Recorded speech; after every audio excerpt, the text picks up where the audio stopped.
what do you think school's for right now? If you just to sum it up simply in a couple How words. many what is words school can for? I use for this? As many as you want, I guess. As many as I want. Yeah. It's your podcast, man. Well, are you wanting like what they aim to have school, like they being like the people, Big school. big schools, Big school. or I like what this. we are Just- taking away from like what our experience is? I like that differentiation. I think, what do you think in general, the reason for school being here for us? And you can take that however you will, either individually or as a system as a whole. I mean, I think it teaches people how to learn.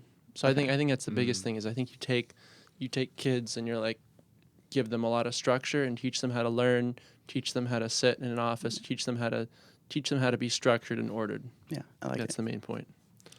I like that you said school is not to learn necessarily, but to teach you how to learn. Yeah. Because learning is a lifelong thing. Yeah. Yeah, You know, of course. I believe it. if you are just learning during your 12 or 16 or I don't know how many years people in school. Some for more than 20, some Yeah. for almost Yeah. 30. So if you're only learning during that time, what do you afterwards like? You I always find a learn. lot. I find a lot of joy in learning. So I agree. I think a huge part of it is like is building the toolkit of being a learner, but also just like Liam said, the giving you structure, order. I think a lot of it is experience, giving you like especially college, giving you the experience of doing these things so that you're more confident in whatever career you go into. What do you think, Finian? I feel like you have a take on this. The big reason why I wanted to differentiate between the two was because I think both like people and the ones actually educating want school to be a place where you go to learn how to learn. But I think the environment that is fostered by the community there is sort of around just learning. Like just making sure that you're getting a grade, getting the requirements to graduate. So like you're given advisors, but they never tell you like, don't worry about like how well you do in calculus. Just make sure that you're understanding learning. how to like figure out the problems and how to recognize the problems. So I think there is a big divide between like what people are trying to achieve and what they're actually achieving in terms of making school what it is.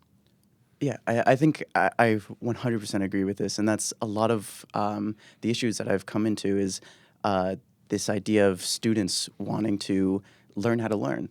I think that's a huge part of going to school is exactly like you guys said, to learn how to learn. One big issue that I've had is when doing research with schools and talking to school administrators from high school to college, I ask this question to them. And the weird thing that I found is I get so many different answers at the same school from so many different administrators. So some say this idea of you're learning to learn. You're learning how to better equip yourself to learn in the future. Other people say you're here to learn what we're teaching you. This is the core curriculum.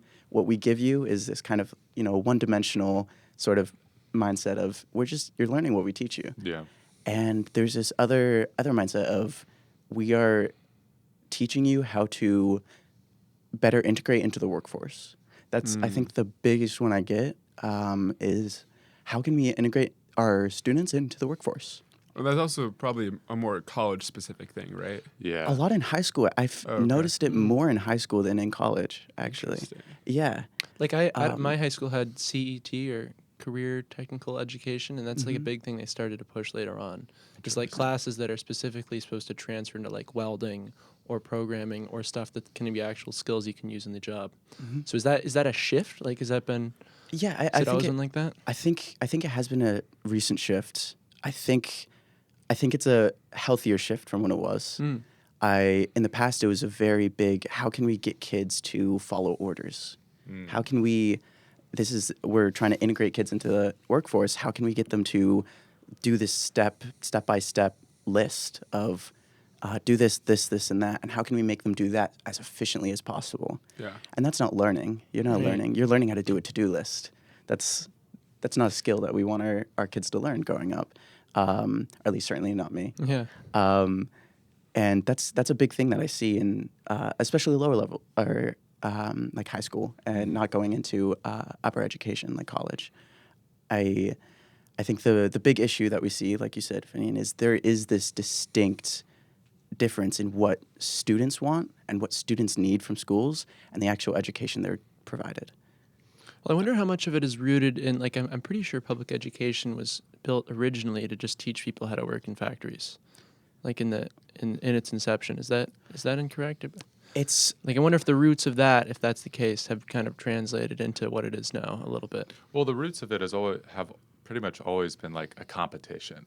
So like that's why the AP was started. The AP was originally started to compete with the Soviets because the U.S. was recognizing that its science was falling behind. So they wanted to give a program to which like more advanced students could get to higher level math and science quicker. And then it expanded from there. So the roots of education have sort of always been a competition. Yeah, I think in the past through this like space race and issues with the Cold War, Soviet Union, that kind of stemmed AP, but also STEM in its entirety. We used to have a very, very different curriculum than we used to have before that. Going back to the original like modern day school, that was, I think a lot of people in high school always hate on Horace Mann, if you know him.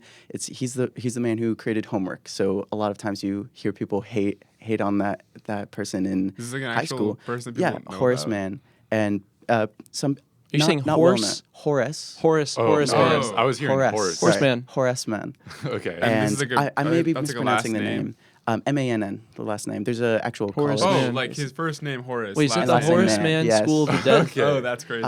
He Sorry? definitely was. Is bullied there a in Horace school. Mann School of the Deaf? There might be. I don't know. Where is that coming Yeah. from? I'm pretty sure. Well, I'm pretty sure. Like Taylor Swift wanted to go perform at a school, and they let an internet vote on Oh. it, and then they voted on the Horace Mann School of the Deaf Oh, that she would go really? and perform at, which is The fact that you know that is crazy. I well. do The point is remember that it's hearing a something school of the about deaf, this. so it's like it's Okay. kind of ridiculous. But Yeah. sorry, you Oh. want to know why? Okay. But anywho, yeah. Going back to Horace Mann, he created this curriculum back, I think, in the 1800s. I could be wrong. But he created this curriculum using something called the 3 R's. And it was arithmetic, math, Wait. and reading. There's an R in there. Sorry. Arithmetic? Yes, arithmetic. But he's just like, no, that's an R. Yeah, writing. Even though it He also doesn't said start with an writing, R. which is a W. Oh, Writing so- sounds And like he it said could be an reading.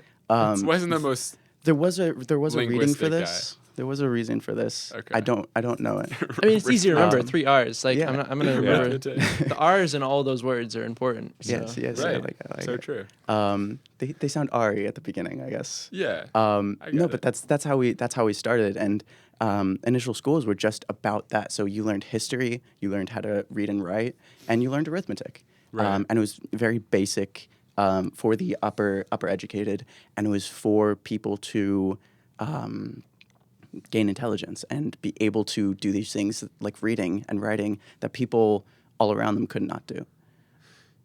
But I'm kind of finding it hard to believe that this was really just stemmed from competition, because I think that there's like an innate human curiosity that Yeah, we of course. we possess, and like I think that some way or another that would drive us to education, to learn more about who we are.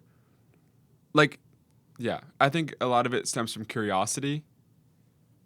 Perhaps a lot of it also stems from power and money, and meaning like knowledge is power. I'm pretty sure. Yeah. I'm pretty sure public education was created from the latter of the things you just said.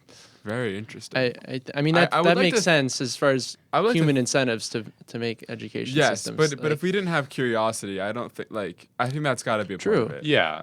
Going back to like Greek times, if you're talking about like the stem of this idea of like utilitarianism, and that this idea of utilitarianism was built upon the fact that we have security, and we can learn all these things and do all these things because just our innate desire to learn, and the fact that we need security based off of that. So Yeah. I think if you go back far enough, this initial idea of education and learning has been from just the curiosity of people.